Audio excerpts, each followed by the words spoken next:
ஹரிஹி ஓம். ஆன்மீக மித்ரா நேயர்களை அன்புடன் வரவேற்கிறேன். தொடர்ந்து ஜோதிட பலன்களை 2 வருடங்களாக சொல்லி வருகிற நாம் என்னுடைய சேனல் சப்ஸ்கிரைபர்ஸ் வீரர்ஸினுடைய விருப்பத்திற்கு இணங்க ஜோதிடத்தை ஒரு பாடமாகவே நடத்த வேண்டும் என்கிற விண்ணப்பத்திற்கு ஏற்ப தொடர்ந்து இப்பொழுது எங்களுடைய வீடியோக்களை வெளியிடலாம் என்று முடிவு செய்து ஒவ்வொரு பாடமாக ஒவ்வொரு தலைப்பாக பார்க்க இருக்கிறோம். இன்றைக்கு இந்த எபிசோட்டிலே நாம் பார்க்க இருப்பது கேந்திரம். கேந்திரம் என்கிற தலைப்பு. கேந்திரம் என்றால் என்ன கேள்வி. அந்த கேந்திரம் எவற்றை குறிக்கிறது, என்ன பலாபலன்கள், அவைகளினுடைய பலாபலன்களை ஒட்டி வருகிற உச்ச பலன்கள், நீச்ச பலன்கள், பாபகிரகம் நின்றது, சுபகிரகம் நின்றது, இதனுடைய பலன்களை எல்லாம் உங்களுக்கு நான் எடுத்துச் சொல்லலாம் என்று ஆரம்பித்திருக்கிறேன். இந்த ராசி கட்டத்திலே காலபுருஷ தத்துவத்தின்படி மேஷம் என்பது 1 என்று வைத்துக் கொள்ள வேண்டும். இப்போ மேஷ லக்னக்காரர்களுக்கு இந்த பாடம் நன்றாக புரிந்துவிடும்.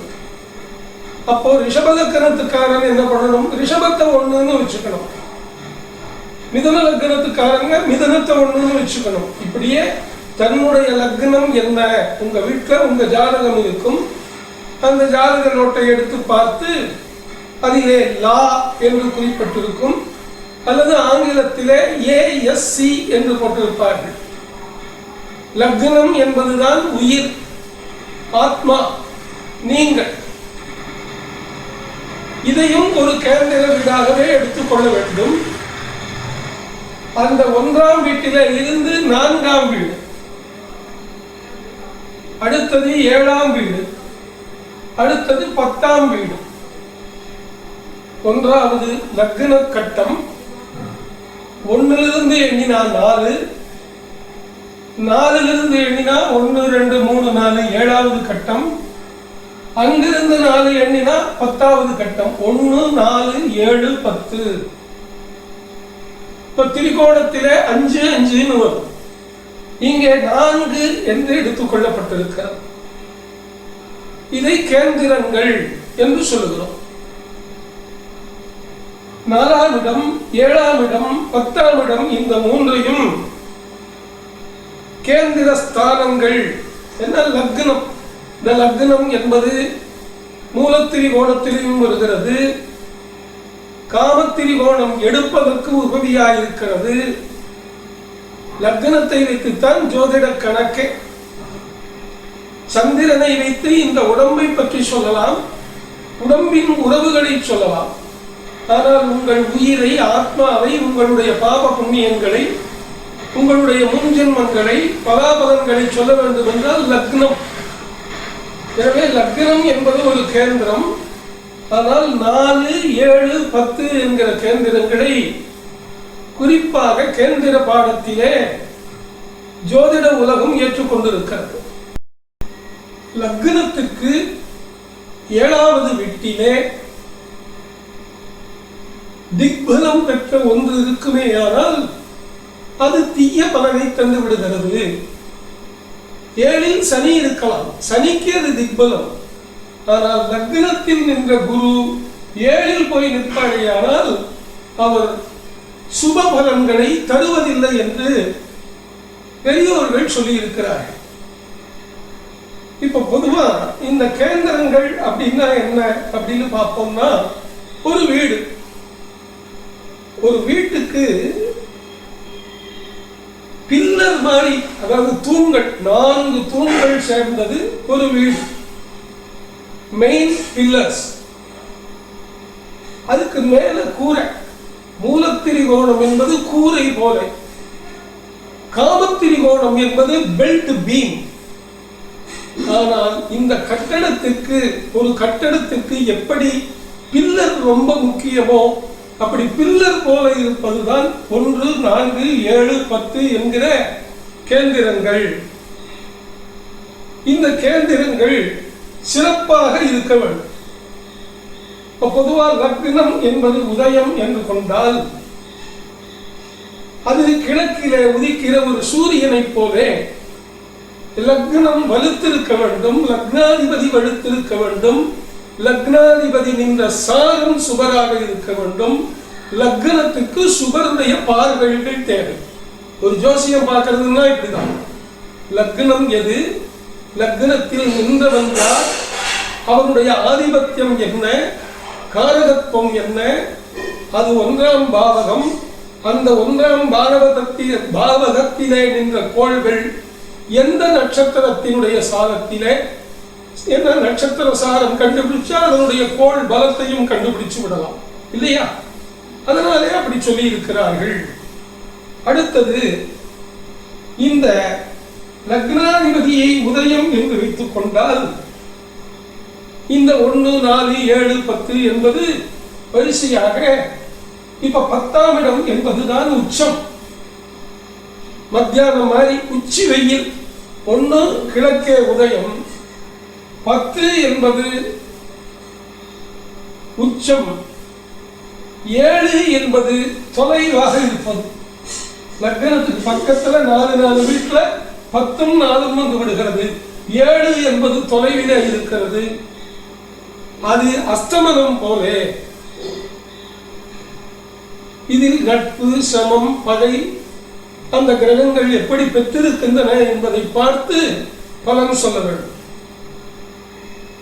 இந்த லக்னம் என்பது சிவம், 7 என்பது சக்தி. லக்னம் என்பது கணவன், 7 என்பது மனைவி. லக்னம் என்பது சிவம், 7 என்பது சக்தி என்பதாக நாம் புரிந்து கொள்ள வேண்டும். இந்த 10வது வீடுதான் உச்சிக்கால பொழுதை போலே நமக்கு என்ன, நாம பிறந்துட்டோம், அம்மா அப்பா சுகமா பார்த்துக்கிறாங்க, கல்யாணம் ஆயிடுச்சு, மனைவி வந்துட்டா. ஆனால் 10ஆம் இடம் என்கிற தொழில், நிரந்தர வருமானம், வசதி வாய்ப்புகள், உத்தியோகம், புருஷ லட்சணம் என்று சொல்வார்கள் அல்லவா, அது 10ஆம் இடத்தை குறிக்கிறது.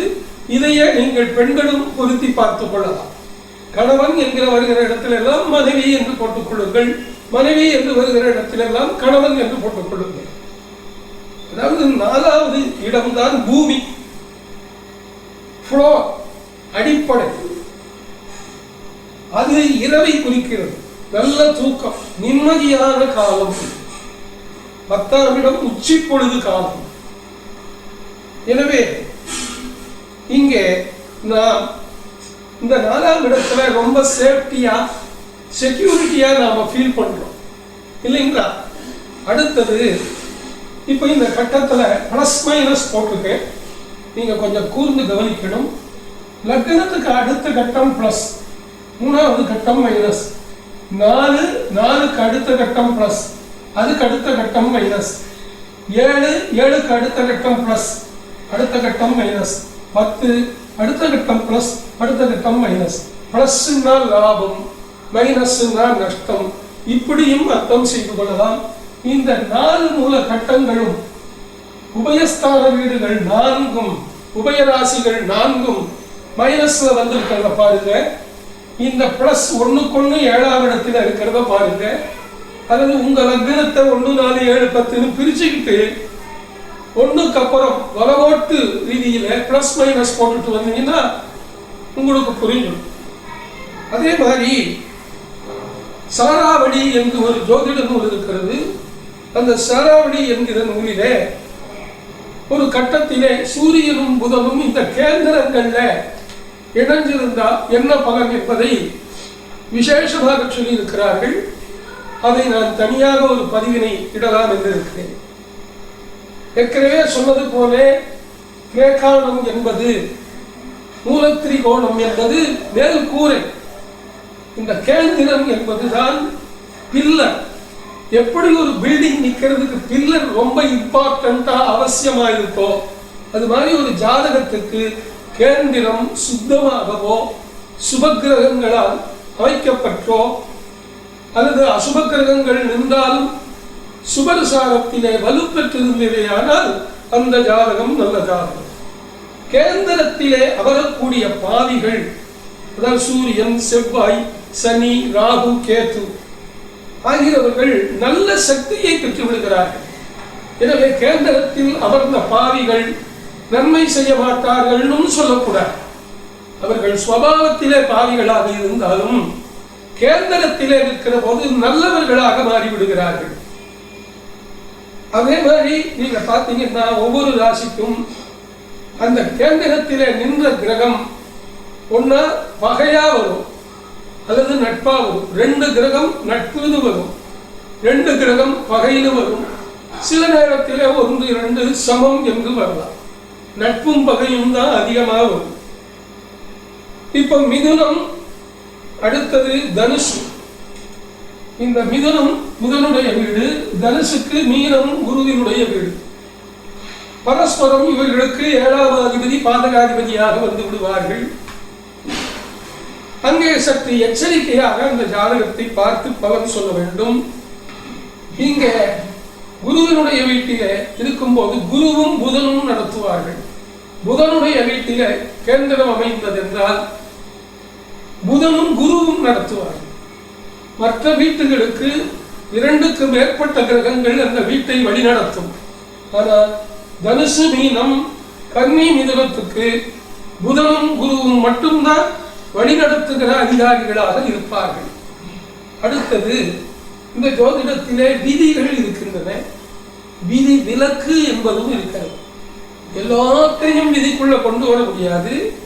விதி அப்படி சொன்னாலும் ஒரு நூலிலே ஒரு பாடலிலே தீய பலனை சொல்லி இருந்தாலும் கிரக அமைப்புகளுக்கு ஏற்ப விதிவிலக்கு என்பது கூட உண்டு. நான் அதற்கு ஒரு உதாரணம் சொல்லுவேன். 4இல் செவ்வாய் நன்மை செய்வார். லக்னாதிபதி 4லே மேஷ லக்னத்துக்கு செவ்வாய் ஆட்சி வீடு. ஆனால் 4ல செவ்வாய் நீச்சம் இருந்தாலும் அந்த நீச்சம் பெற்ற அடைந்த செவ்வாய் நன்மை தான் செய்வார். சூரியனுக்கு பக்கத்தில் இருந்தால் உச்சம்னு பேரு, சூரியனை விட்டு விலகி தூரத்தில் இருந்தால் நீச்சம்னு பேரு. இவ்வளவுதான். எல்லாமே பியூர் சயின்ஸ் தான். அஸ்ட்ரானமிங்கிற சப்ஜெக்டை வச்சுதான் அஸ்ட்ராலஜி என்கிற ஜோதிட சாஸ்திரம் கணிக்கப்பட்டிருக்கிறது.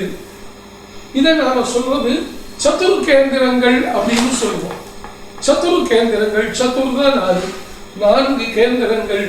4 கேந்திரங்களிலே என்ன கோள்கள் இருக்கிறது, ஆட்சியா, உச்சமா, பகையா, நீச்சமா, சமமா, நட்பான்னு பாருங்க. என்ன கிரகத்தோட நிற்கிறாங்கன்னு பாருங்க.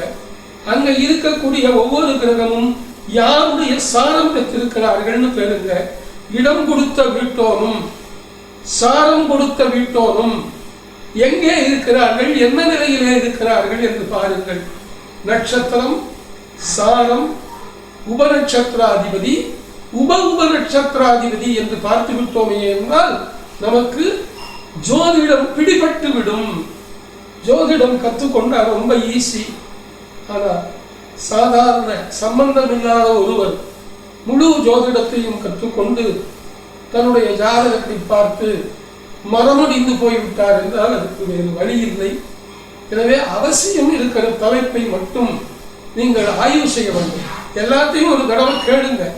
Knowledge is power, knowledge is wisdom. At the same time உங்களுக்கு என்ன தலைப்பு ரொம்ப அவசியப்படுகிறதோ, ஆய்வு செய்ய வேண்டும் என்று தோன்றுகிறதோ அதை அந்த தலைப்பை நீங்கள் பலமுறை கேளுங்கள். நீங்க இப்படியே தள்ளி தள்ளி கொண்டு போகக்கூடாது. ஒரு வீடியோன்னா அதை முழுசா பார்க்கணும், கிரகிக்கணும். நோட்ஸ் வச்சுட்டு நோட்ஸ் எழுதிக்கலாம். பலமுறை பல ஜாதகங்களை ஒப்பீடு செய்து பார்க்க வேண்டும். ஜோதிடம் நிச்சயமாக உங்களுக்கு வந்துவிடும். வரட்டும் என்று வாழ்த்துகின்றேன். நன்றி, வணக்கம்.